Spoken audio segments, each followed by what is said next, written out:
As manifestações fora Bolsonaro desse sábado foram maiores do que as anteriores. Pela primeira vez, houve participação de pessoas que não são de esquerda. Vimos fotos de gente com a camisa da seleção brasileira, vimos bandeiras do Brasil, cartazes de eleitores arrependidos do capitão. O presidente do Cidadania, Roberto Freire, um dos principais líderes do Centro Democrático, fez circular as suas fotos na manifestação de Brasília. Isso quer dizer que lentamente está se ampliando o público nas ruas. Isso é muito importante. No mesmo sábado, o Brasil cruzou a marca de 500 mil mortes por Covid. A expectativa agora é de que saiamos da pandemia como lugar do mundo em que mais pessoas morreram.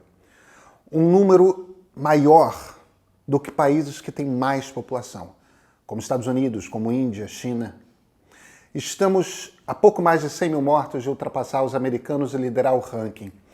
Nesse último domingo, em Washington, foram registradas 12 mortes nacionalmente. A vacinação lá é ampla. Brasília atingiu a marca de 836 no domingo nacionalmente. Tudo indica que vamos ultrapassá-los. Isso, só isso, já devia ser motivo de impeachment. Muita gente ia morrer, mas o Brasil não tinha que ter esse recorde. O problema não foi de inépcia do governo federal, não se trata de incompetência. Estamos falando aqui de um Palácio do Planalto que promoveu ativamente uma política pública que levou à morte de muito mais gente do que o necessário. Não é inação, é ação mesmo. Uma ação premeditada e planejada com o objetivo de matar gente.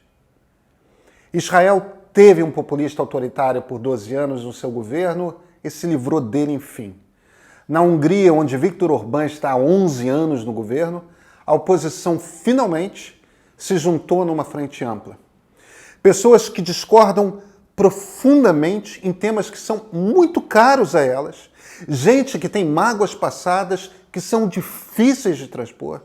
Esse tipo de gente não senta à mesa uma com a outra com facilidade para formar alianças. Quando a gente fala de política, isso acontece em momentos raros nos quais a história exige. Nós estamos vivendo um momento em que a história exige. O risco que corremos é o de não perceber isso. É não perceber que nossas diferenças, que nossos conflitos passados são muito menores que a nossa responsabilidade para com o país. Porque não basta, em 2022, derrotar Jair Bolsonaro. É preciso que seja uma derrota acachapante. Seja uma derrota do Brasil sobre o autoritário. Se não for, o candidato perde, mas o bolsonarismo, o movimento, continuará vivo e como força política. Eu sou Pedro Doria, editor do Meio. Você conhece o Meio? Eu sei que você conhece. Então me faz um favor. Recomenda só para 3 amigos. Explica que é uma newsletter gratuita, que chega de segunda a sexta-feira, chega cedo no seu e-mail. Leitura rápida, só 8 minutos. E o essencial para você compreender o dia.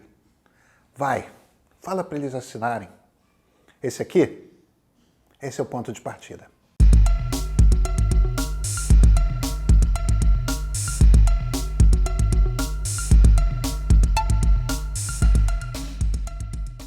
Nós vamos conversar sobre 3 assuntos. O primeiro, por que manter o bolsonarismo vivo é um problema gravíssimo. O segundo, patriotismo. E, por fim, as manifestações. O bolsonarismo é um movimento político que defende que o homem é superior à mulher, que o branco é superior ao negro, que toda sexualidade que não for rigidamente hétero deve ser extirpada, que polícia deve praticar a execução sumária de quem julgar ali na hora que é bandido, que ter dinheiro deveria garantir o direito de fazer o que se deseja, de que os caprichos individuais de qualquer um dos grupos superiores estão acima do direito coletivo da sociedade. É um movimento político que acredita na força da arma. E que essa força da arma, com ou sem uniforme, é o que mantém uma comunidade organizada. É um movimento que defende a violência do mais forte. Nenhum desses preceitos é verbalizado com clareza.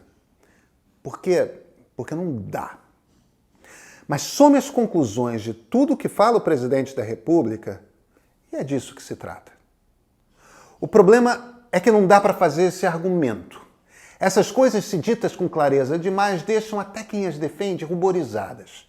Então o que esse grupo político faz é substituir a defesa clara da sua pauta por mentiras. As armas são para defesa pessoal. É porque grupos de direitos humanos não deixam a polícia trabalhar que há insegurança. A família está ameaçada. O trabalhador não pode sustentar a sua família e, claro, chamam o pacote todo de liberdade. E como o povo só conta se é aquele povo que concorda com todo esse pacote, uma derrota eleitoral só pode representar que houve fraude. Esse aspecto, o de concordar com esse pacote xenófobo e misógino de ideias, mas não expressar claramente isso, esse aspecto é importante. É isso que permite o silêncio a crimes contra mulheres, contra LGBTs, contra negros. É um fingir que não vê por os considerar uma forma de limpeza, de arrumação. É como aquele dia em que a Gestapo chega para pegar o vizinho judeu, tem gritaria no meio da noite, e no dia seguinte todo mundo na rua finge que as coisas estão normais. Vocês acham que a comparação é exagerada? A tentativa de silêncio perante crimes contra mulheres, LGBTs e negros, ela já existe na sociedade. Aqui só se trata de uniformizar o silêncio. Quando um grupo político opta por mentir o tempo todo, para nós jornalistas, isso é um problemaço. Não está no manual que vem com a nossa formação.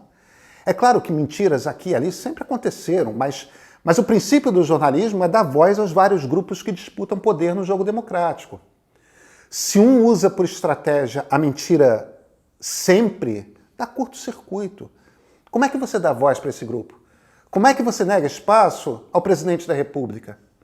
Porque, ao mesmo tempo, nós jornalistas precisamos nos basear naquilo que é verdade comprovável. Existem especialistas. Especialistas são aquelas pessoas que trabalham há tanto tempo numa área, que se dedicam tanto a estudar aquilo, que sabem do que estão falando. Quando especialistas discordam, nós entendemos que não estão discutindo sobre fatos. Estão discutindo sobre a que conclusões podemos chegar a partir dos fatos com os quais eles concordam. Política de segurança, política ambiental, política sanitária. Uma área depois da outra, os argumentos do bolsonarismo ignoram os fatos básicos. Eles negam imagem de satélite, negam pesquisa de campo, negam tudo o que a humanidade aprendeu sobre método de busca do conhecimento desde o século XVIII. A gente está no século XXI. Quando a gente fala que esse governo é iliberal, é nesse sentido.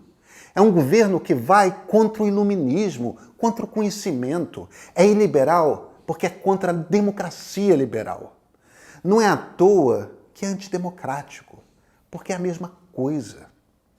Esse movimento político tem seus meios de comunicação. Eles usam, tá? Tem sua estação de rádio que faz um baita de um sucesso no YouTube. Alguns veículos que o tratam como se fosse uma voz política a qual é possível dar equidistância das outras vozes políticas. E, claro, todos os perfis de redes sociais e a máquina do Zap e agora do Telegram. Existe uma consequência importantíssima que vem de sustentar todo o seu argumento com base em mentiras. É de que uma parcela da sociedade vai lentamente se descolando da realidade. Quando um pedaço grande da sociedade para de pensar com base na realidade, esse grupo é muito mais fácil de ser manipulado. É muito mais fácil de ser radicalizado. Nós não podemos deixar que esse movimento cresça para além do que já chegou. E é aqui que entra patriotismo. Eu, pessoalmente, não me comovo em particular com a bandeira nacional tremulando. E para um menino criado na família em que eu fui criado durante a ditadura militar, patriotismo em geral é uma palavra que gera desconfiança. Agora, existe um país e existimos nós. Existe uma Mata Atlântica deslumbrante aqui do lado da minha casa. Os macacos pregos, os tucanos, os grilos à noite. Tem aqueles momentos da infância de ouvir assustado a avó contando histórias da Matita Perê. A minha avó era amazonense. Tem dançar quadrilha na festa junina, passar a vida ouvindo Tom e Vinícius, Chico, Gil, Caetano. Mas também vale para ouvir música sertaneja. Vale para ouvir música baiana. Vale também, e certamente foi o meu caso, para ouvir Legião e Paralamas e Kid de Abelha, Biquíni Cavadão. Para nós cariocas, tem um jeito de falar na praia. Os paulistanos têm um jeito deles e a rivalidade é uma bobagem e é uma delícia. Tem a Serra Gaúcha, tem Carnaval em Salvador ou Carnaval no Recife e Olinda. Tem a Amazônia, tem rodeio em São Paulo ou Goiás. A gente tem uma língua que nós compartilhamos, cheia de africanismos e palavras tupis, com uma colocação de pronomes que os portugueses eles não conseguem lidar. Tem a lembrança das novelas, tem o batuque do samba, a batida do funk, os grandes momentos do passado, da redemocratização, do impeachment do Collor, do fim da inflação, da posse de um operário, a morte aí de Ayrton Senna, as vitórias nas Copas do Mundo, a derrota em 1982. Nós temos uma vida juntos, temos memórias coletivas, nos comovemos juntos já e coletivamente. Fomos também felizes juntos. Gente de esquerda, gente de centro, gente de direita. Ser brasileiro não é uma abstração. É tudo isso que faz de nós um povo, é o que temos em comum. Temos juntos muito em comum. E isso faz com que nossos filhos tenham muito em comum, como nossos netos terão no futuro. Então o problema não é a bandeira nacional. O problema não são as bandeiras vermelhas. O problema é que precisamos lembrar que a gente está junto nessa. Que um pedaço de nós, dos brasileiros, se descolou da realidade e está sendo manipulado por um projeto que quer implantar a divisão, que quer quebrar a noção de que somos juntos um só povo, uma só sociedade, que sim, tem uma penca de problemas, mas que somos nós. Esse tipo de projeto aposta em acabar com a ideia daquilo que temos em comum. Olha, nós somos capazes de violência, mas também somos capazes de uma generosidade imensa. Sim, por vezes demais, a emoção assume as rédeas. Fomos todos criados assim. Mas isso quer dizer também que abraçamos com prazer imenso, com encantamento. A gente abraça o sujeito estranho ao lado, na arquibancada, no momento do gol do nosso time. Vocês sabem que a gente dá esse abraço e vocês sabem como esse abraço é bom. Só existe um jeito de derrotar o bolsonarismo. É se todo mundo que não for capturado se juntar. É se entendermos que isso tudo que faz de nós o que somos coletivamente está acima das discordâncias que temos, das mágoas que vivemos e, principalmente, está acima do ressentimento. Eu não estou usando essa palavra que é tão pesada, ressentimento, à toa. Mas os últimos 10 anos foram um redemoinho de produção de ressentimentos. Qualquer um sincero bastante olha para dentro de si e vê essa emoção terrível ali, pulsando. A fórmula que alimenta o bolsonarismo é esse ressentimento que pulsa, que vive. O ressentimento que alimenta os dele e o ressentimento que impede sua oposição de se reaproximar. A arma que mata o bolsonarismo é botar o que temos em comum acima daquilo que nos separa. Isso exige grandeza de todos nós, dos líderes políticos e de cada cidadão não bolsonarista. Precisamos tornar esse movimento pelo impeachment o movimento mais importante da história desde as diretas já. O mais capaz de unir desde as diretas. Exige uma só voz para deixar claro para nós brasileiros, assim como para o mundo todo, que o bolsonarismo não nos representa, que é minoritário e seu único lugar é a lata de lixo da história. Uma derrota acachapante não deixa movimento em pé. Vira só aquele grupelho radical que volta para os recantos perdidos da internet. Uma derrota por pouco deixa um movimento forte que se fortalecerá e continuará a deturpar a nossa família que pode voltar ao poder. Então a gente precisa estar junto. Nós não somos isso. E coletivamente precisamos deixar claro que não somos isso. Só existe uma maneira de atingir esse objetivo. É uma derrota acachapante do bolsonarismo. Ou um impeachment arrebatador, ou uma derrota por larga diferença ainda no primeiro turno. Na próxima manifestação, precisamos todos estarmos juntos. Eu acho que estaremos. Cada vez mais.